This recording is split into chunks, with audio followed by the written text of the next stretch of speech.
दसरा चौक कोल्हापूर येथे सकल हिंदू समाज समस्त हिंदुत्वनिष्ठ संघटना कोल्हापूर जिल्हा यांच्या वतीनं मंगळवार दिनांक 16 व 17 एप्रिल रोजी 2 दिवसीय कार्यक्रमाचं आयोजन करण्यात आलं आहे। यावेळी भव्य दिव्य असा रामनवमी उत्सव दसरा चौक येथे साजरा केला जाणार आहे। सनातन हिंदू धर्माच्या या पवित्र सणामध्ये कोल्हापूर जिल्ह्यातील सर्व जाती समाज पंथाने सहभागी होण्याचं आवाहन हिंदुत्वनिष्ठ संघटना कोल्हापूर यांच्या वतीनं करण्यात आलं आहे। कोल्हापूर शहरातील आणि जिल्ह्यातील सर्व तालीम संस्था, तरुण मंडळे, सामाजिक संघटना, विविध संस्था यांनीही या श्रीराम नवमी उत्सवामध्ये उत्स्फूर्तपणे सहभागी व्हावं असं आवाहन संघटनेमार्फत करण्यात आलं आहे।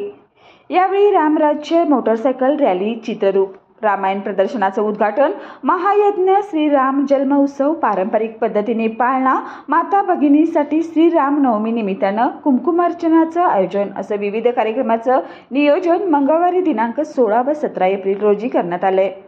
अनिल दिंडे, शिवानंद स्वामी, गजानन तोडकर, निरंजन शिंदे, अभिजित पाटील, संदीप सासने आदी पदाधिकारी यावेळी उपस्थित होते।